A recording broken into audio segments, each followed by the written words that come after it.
Alright, here we are at the home page. So these are not going to be available until October 26th, which is next week. Today is October 19th when I'm placing this, so let's go ahead and order it and see if we can get it in time. So of course I'm going to get it in blue. That's definitely the best color to get.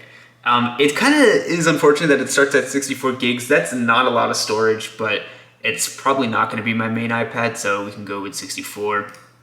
Go Wi-Fi, we'll skip the engraving, and now here's where it's going to get tricky. So basically what's going to happen is you can get it with the Apple Pencil, but it uses a first-gen Apple Pencil. I'm also going to pick up the keyboard for it, even though I don't think I'll use it, so I might return all of this. But I'm also going to try the Logitech Crayon, I think, because it can charge with USB-C. And I'll explain that when we actually open it. So let me go ahead and select the Apple Pencil, and then here is the Magic Folio keyboard, Magic Keyboard Folio, which we'll also add to the product. And there you go. So total comes out to $797. So if you're getting the base iPad, the new base iPad, and you want the keyboard and the Apple Pencil, you're paying almost $800 for this tablet, which is a ton of money considering the device you're getting. But we'll see how this works. I don't know if I can keep this because I don't really have a need for this iPad, but I just want to check it out and see what it looks like and how it's going to work. Now here you can see that they have the Logitech Crayon also available. We're going to go ahead and add that. You can see that it's actually $70, so about $30 cheaper than the Apple Pencil first generation. And it does charge with USB-C, so you won't even need an adapter. So let's add that and see what that looks like. All right, so let's go ahead and check out. So we've got the blue iPad, 10.9 inch, the new one, plus the first generation Apple Pencil, plus the Magic Keyboard Folio for the new iPad. And we are getting the Logitech Crayon. So I'm gonna compare this with the Apple Pencil and see how much better or worse it is.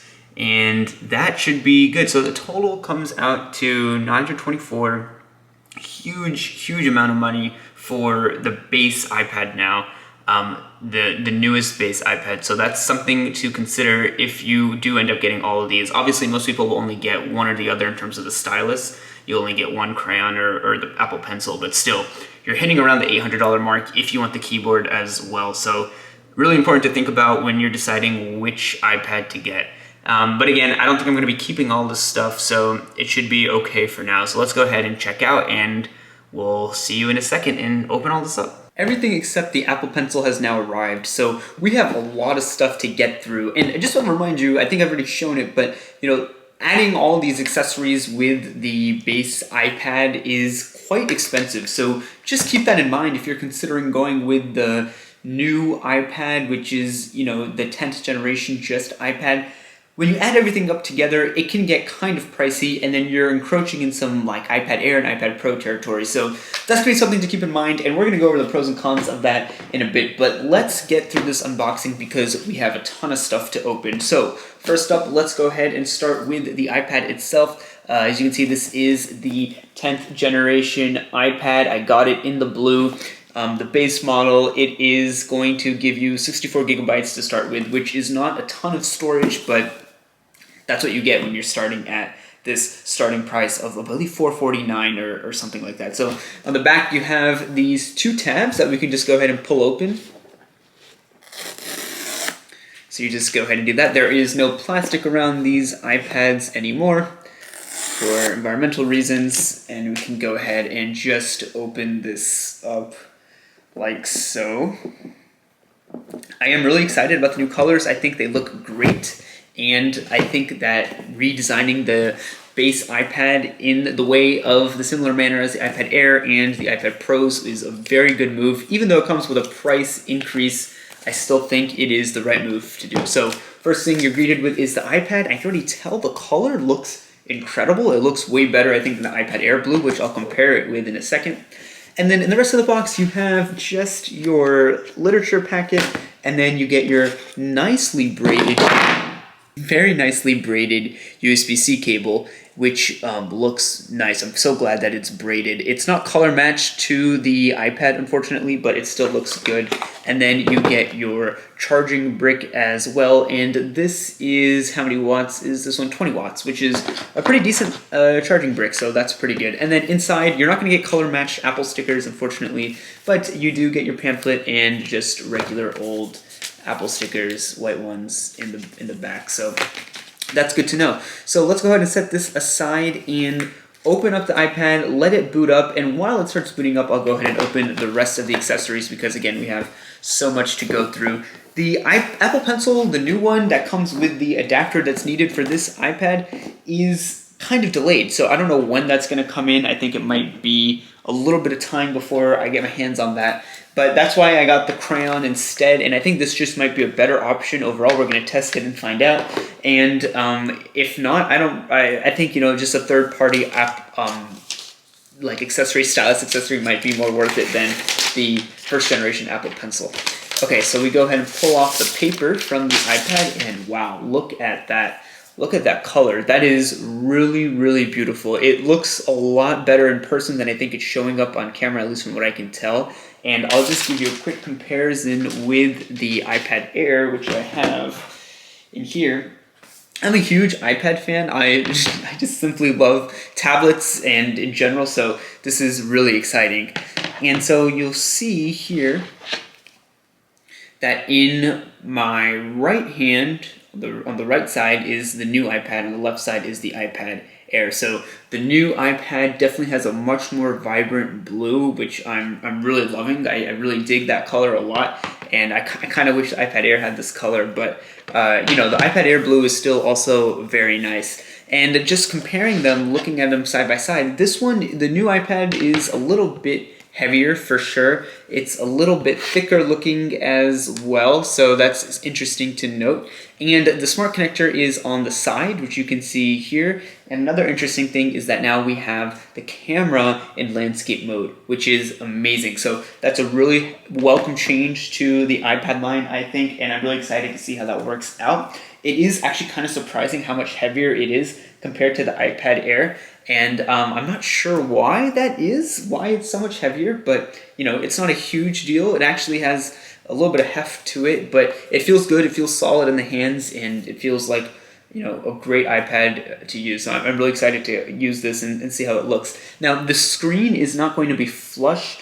The display is not going to be flush. It's kind of hard to show that at this angle, but in iPad Airs and iPad Pros, you don't have an air gap. In this base iPad, you will still have an air gap, which is kind of unfortunate, but you know, it is what it is. So let's go ahead and turn this on. That'll go ahead and turn on. I'll set that aside as we move on to the accessories. And I actually want to start with the Crayon because I've never had a Logitech Crayon before.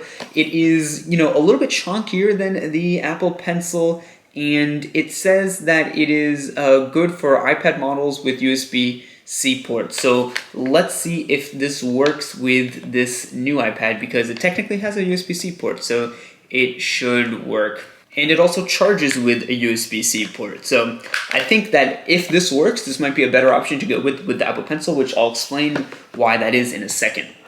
Okay, so the iPad has booted up, which was really quick, and I'm just gonna go ahead and set it up. One more interesting note, just by glancing at the iPad versus the iPad Air, it does seem like this new iPad has slightly thicker bezels than the iPad Air, which is also interesting. Okay, so it's going through and it's adding all my Apple Pay stuff. So let's go ahead and open this Logitech Crayon. Okay, it actually opens up pretty seamlessly, so you can go ahead and pull that open, and inside is the Crayon. So you can see it's a little bit chunkier than like the Apple Pencil, either the first gen or the second gen. And the other thing inside the box is there's some paperwork in there, which is kind of difficult to get out. So that should be fine. Let's go ahead and just pull this out of the packaging.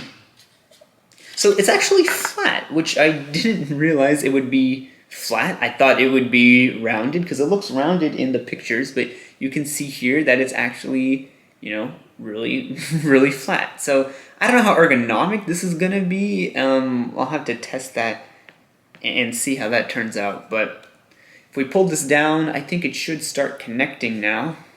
And I just need to figure out how to pair it with the iPad. So it doesn't seem like I need to connect this at all to the iPad. It just started working. So you can see I'm just using the stylus like this without any Bluetooth connection. This is really strange. I'm trying to figure out how it knows that this is connected. It's kind of blowing my mind right now. Let me try it with the iPad Air because this is kind of crazy. Yeah, it just worked with the iPad Air too. Okay. You know, it's actually pretty decent. This is a pretty decent, you know, stylus. I'm still really confused how this is connecting to my iPad right now. Okay, so I went back and looked at the box and it just says turn on and write, no pairing required, which is really crazy. So I don't know how I feel about this yet. I think that, you know, if you're not getting the Apple Pencil, which I'm going to tell you why I don't recommend you get the Apple Pencil for this iPad in a second, it's, I think, just a good idea to just get a cheaper stylus on Amazon. I don't think you need to spend, I think this is like $80 or maybe $60 for the Logitech Crayon, but it works really well. It's really similar just by testing it like this. And you just turn it off by flicking this up here. So you just flick this up and now it's off. And then to turn it on, you just flick it down and it shows you your battery there as well. So, I mean, it's pretty cool, I guess. It doesn't have any magnetic connection or anything to the iPad. It's flat, which is an interesting choice. So why am I not recommending going with the Apple Pencil proper? Well, the problem is that this new iPad has USB-C, and the Apple Pencil charges with Lightning, and that is at least the first generation Apple Pencil, which is the only Apple Pencil compatible with this new iPad. So what does that mean? It means that you need an adapter, and before, sticking in the Apple Pencil into the iPad was kind of a silly thing to do to charge the Apple Pencil, but it still worked. Now what you need an adapter, and then you need a USB-C to Lightning cable to actually charge this the Apple Pencil first generation. And I wish I had it to demonstrate it, but it's literally so ridiculous, and you can find pictures of this online, that it's even worse than charging the Apple Pencil first generation than before. It's so much of a nuisance, in fact, that I don't think anyone should be going through that effort of sticking an adapter into the USB-C port here, and then sticking in a cable into the adapter, and then having that cable plug into the Apple Pencil first generation. It's really, really bizarre, and it's really not a good experience at all. And so I don't think that's a good idea. Now, I really am loving this iPad so far, and I think it's getting a lot of hate. And that's one of the reasons why it is because of the weird way the Apple Pencil works with it, which is totally fair criticism. But aside from that, you know, just on first impressions, I'm really enjoying this base iPad. It's a lot choppier than you're going to get with an iPad Pro. You know, you don't have a 120 hertz screen. The display is not as nice. The brightness is not as nice. But for anyone who just needs an iPad, it looks incredible and it works pretty well compared to the iPad Air at least. So I think it's a pretty solid grab. So let's go ahead and open the last accessory and test it out. And that is this Magic Keyboard Folio, which again, I think is a very nice looking accessory. So we'll see how it actually turns out. So to open it, you just go ahead and slide that off like so. And the reason why I really liked the way this looked online, at least, is because it has a function row key, or a row of function keys, which is something the Magic Keyboard doesn't have. And so if you're trying to use a keyboard with an iPad, this would definitely be a more intuitive keyboard to use than the Magic Keyboard, I would think. But let's open it up and see. So we open it like this. You have the bottom part, which is the base. So this is very Surface Pro-esque. And then you have this paperwork and stuff that can go back in the box.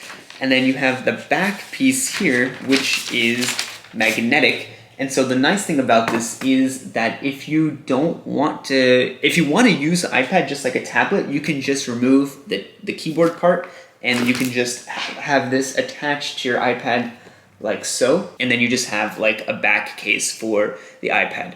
Now, the way this stands up is it has a kickstand, which again is very Surface Pro-esque, and it basically comes out like this, and now you have a nice kickstand for your iPad if you want to use it like that.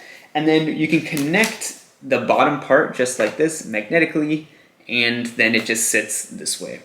So this is pretty cool, I think. The trackpad is larger than what you get on the Magic Keyboard, and then on the top here you can see all the function row keys, which are really, really nice to have as well. And let me see the keyboard size. It feels pretty snappy, the keys. The size obviously is a little bit smaller than a traditional keyboard, but this is like a $200-something accessory. So most of the time, I personally don't find myself using a keyboard with my iPad. just software is just so limited for it. I just really don't have an advantage of using a keyboard on my iPad. And so I have a Magic Keyboard and I have this now, and I'm not a huge keyboard user with the iPad, but I'm excited to give this a shot and try it out and see what the process is actually like. In first impressions, I'm not a huge fan of this kickstand. A Surface definitely does it better. This feels a little bit cheap to me, and I don't know if I'm a huge fan of that. I do like, though, that you have the function row keys again on this keyboard, which I think is really necessary. When you close up the whole package, it's still, again, a pretty hefty component. So this is not sticking magnetically to your iPad, so if you open it like this, it's just gonna flop out, which is not great. And also, the branding on this looks very bizarre because you can see the Apple logo there, but then it has all the trademark info right underneath it, which is kind of an interesting move to make, I guess. But this is basically what it looks like with the whole form factor. So I don't know, right now I'm not really a huge fan of this right now, but I think I'll really have to test it out. I'm still really excited to use this iPad. I just love trying out new tablets, and I think that this will definitely have a use case for a lot of people at this price point. I think a lot of people will get the budget iPad. I'm gonna go ahead and test this out, use it as my daily iPad for a while and see how it fares compared to my Air and the iPad Pro. But yeah, that's gonna wrap it up. Thank you guys so much for watching. Let me know if you picked up a new iPad and expect some more videos on this iPad for sure.